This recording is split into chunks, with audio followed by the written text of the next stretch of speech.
I'll just start. I think we should just try and make this casual. So, like, if you feel like getting up and stretching or getting some food or walking around, don't feel like you have to sit here the whole time, you know? Because it might just go a little bit longer than you thought. I'm just going to introduce the whole thing, and then I'm going to actually talk at the end. My little spiel.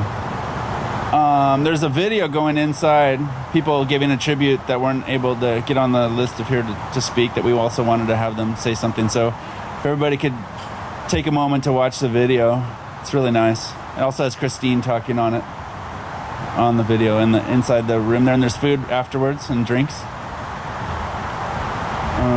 What else? Yeah, just feel free to get up and walk around, especially between people talking. Not during people talking, maybe. But. What else? I don't really have much more to say to introduce the whole thing. Thank you all for coming. I know it's not easy to come to something like this for any of us. So thanks to everybody for making the effort. I know some people probably weren't even able to make it here because it's difficult, you know. So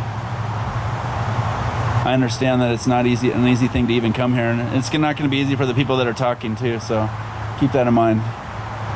And Julie's going to talk first. I don't know where you are, Julie. Over there. So I don't know if we need a round of applause or anything, but hold your applause till the end. But just, you know, let's just keep it casual and relaxed. And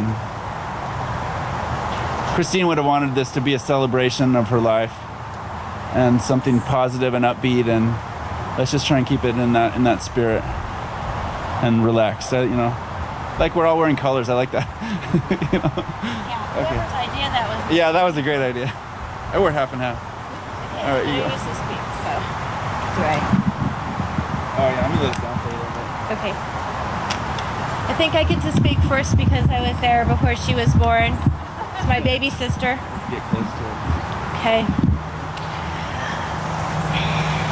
And I wouldn't be able to remember all this without reading, so. Where to begin to celebrate my beautiful baby sister? She came into the world on November 28th, 1969, which happened to be the day after Thanksgiving. Christine was always a bundle of energy and very precocious. She helped Mark, our baby brother, get out of the high chair by releasing the latch and letting him fall on his head. And she also taught Dave how to share by taking the toy hammer she wanted and smacking him on the head with it. Of course, to a much older sister, she could be annoying by doing cartwheels and acting cute for her boyfriends when they visited. There were many good times, movies at the drive-in, playing with Barbies, having fun in our treehouse. She recently reminded me that I extorted money from my siblings by charging them to enter the clubhouse. Mom probably wondered why they were always asking for nickels. Just as she was growing into a young woman, I got married and left home. She was one of my bridesmaids when she was not quite 10 years old. Over the years, there were signs of the caring, driven, loving woman she would become. Her dedication to the sports she loved, baseball and track, then when she was older, beach volleyball. Christine always strove to do her best in school and was committed to doing the best she could in all of her endeavors. When we became aware of her eating disorder and she began her recovery, she occasionally came to stay with my boys and me. This gave us the opportunity to get to know and care about each other even more deeply.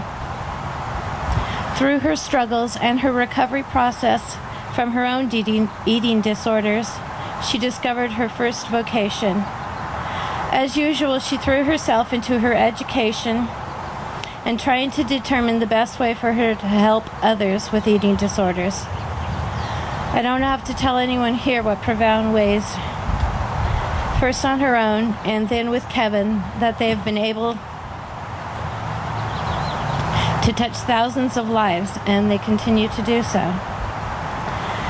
When she told me she'd found the man for her, I was skeptical. How could anyone match her intensity and commitment to helping everyone around her?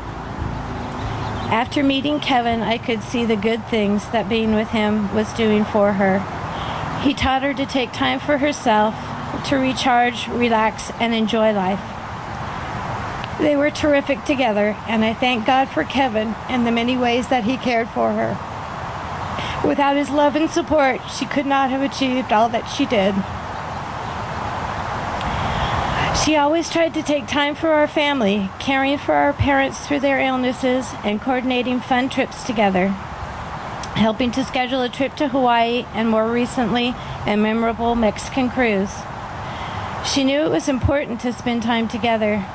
But some of our best times were spent visiting Christine and Kevin in Del Mar, skating, playing at the beach, and just enjoying being a family. Christine wasn't done reaching out to others, and what started with Kevin and Christine walking dogs at the animal shelter grew into another vocation. When she saw the need, she began helping develop and direct the Animal Safe House program, reaching out to those touched by domestic violence, helping both the animals and people affected by it. Instead of just thinking about important issues, she got involved and helped create programs that continue to make positive changes in people's lives. She and I had always known that breast cancer might be in our future. Our mom's family was riddled with it, and then Mom developed ovarian and later breast cancer. Early on, we both began having mammograms. I had a scare which turned out to be nothing, but unfortunately, Christine's scare turned into a battle. She and Kevin worked as a team, gathering as much information as possible in order to make the best informed decisions. Her spirit was inspiring, and even with everything going on, she still had energy and took time for others. She never forgot birthdays, weddings, and anniversaries. When Mom recovered from her surgery after her ovarian cancer, Christine instigated girls' weekends, and we had some wonderful times together. For a couple of years after her original diagnosis, it seemed she dodged the bullet. She seemed healthy and happy, involved in her activities, but taking more time for some fun too. Even though we didn't live close, are far apart in age, and didn't spend a lot of time together, we knew we were always there for each other, only a call away. As a family, we helped each other through good times and bad. During my divorce, Kevin and Christine let me stay with them, and spending time with my sister, pouring out our hearts to each other, helped me to heal. Watching Kevin and Christine interact, the love, support, and respect that they showed each other gave me hope and taught me to reflect on those things that are important. Since then, I've been blessed to find my rock, my safe place, Carlo. The Christmas of 2009, Christine again coordinated the family gathering, holding it at Bass Lake so we could all be together. Everyone was attending, even those from across the country, my brother and his family from Florida, and my son who was in Alaska at the time. This prompted my fiance to suggest we get married Christmas Eve, and with help from our families, especially Christine and Kevin, our wonderful celebration came true. This time Christine was my beautiful maid of honor. She longed to share our brother Mark and soon-to-be sister Paula's special day this summer, and although she won't be here in body, her spirit will be with us.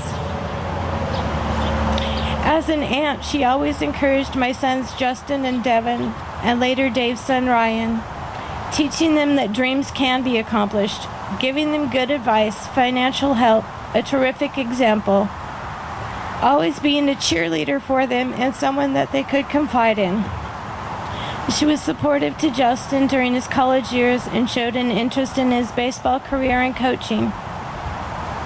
My youngest son, Devin, was on his way to boot camp when Christine was going through chemo and very ill. Before he left, we came down to see her, and it just so happened that the fair was going on. Devin and I went to the fair, and when I got tired, he came back to the condo with me, and we all had dinner together. Being single and young, he decided to go back to the fair. Being used to this, I didn't think much of it, and off to bed I went. When Christine got up the next day, she said, "How do you do it?" "What?" "Sleep. Do you know what time he got back?" I said, "Good Lord, did you stay up till he got home?" "Yeah." So even when she was sick, she was up till 2 a.m. worrying about the ones she loved. She wrote to him and sent him packages and sometimes talked to him by phone when he was in Iraq. They were warriors together, keeping each other's spirits up. She was one of the first persons he wanted to see when he returned, and if he could have obtained leave, he'd be here to be at the celebration of her life. I could go on for hours about our warrior princess, how strong and brave she was, how hard she fought with her shield Kevin by her side, her support of the Young Survivors Coalition, and her hope that she would be able to continue to be one of them. We joined the Sister Study and the Two Sisters Study to help researchers learn more about this terrible disease. I'll never forget the video of her at the most recent 3-day walk. She sat out in front of her condo in her wheelchair, encouraging people and thanking them for the caring and support that they were showing in the battle against breast cancer. She quietly lived out the most important commandments. As Jesus said, love the Lord your God with all your heart and with all your soul and with all your mind and with all your strength. The second is this, to love your neighbor as yourself. There's no commandment greater than these. Mark 12:30 and 31. Her amazing spirit, giving and generous, will live on in all of us who were touched by her life. A life well lived. I know I've been changed for the better by having her as my little sister, and I will try to honor her memory by doing what I can to help those around me. I celebrate Christine by living life and hoping to leave the world a better place. She treated everyone well. I've never known anyone who had so many people who felt they were her best friend. When David arrived from Florida, as she came to the end of her journey here, she couldn't talk, but she could hear, and he said, "Hey, your favorite sibling is here." But we all know that I'm the favorite. She had a way of making you feel like the most important person, that your accomplishments were valuable. One of her few regrets was that she didn't have more time to help more people. But through us all, I know that she will get her wish. No regrets, sweet sister. You have left an amazing legacy.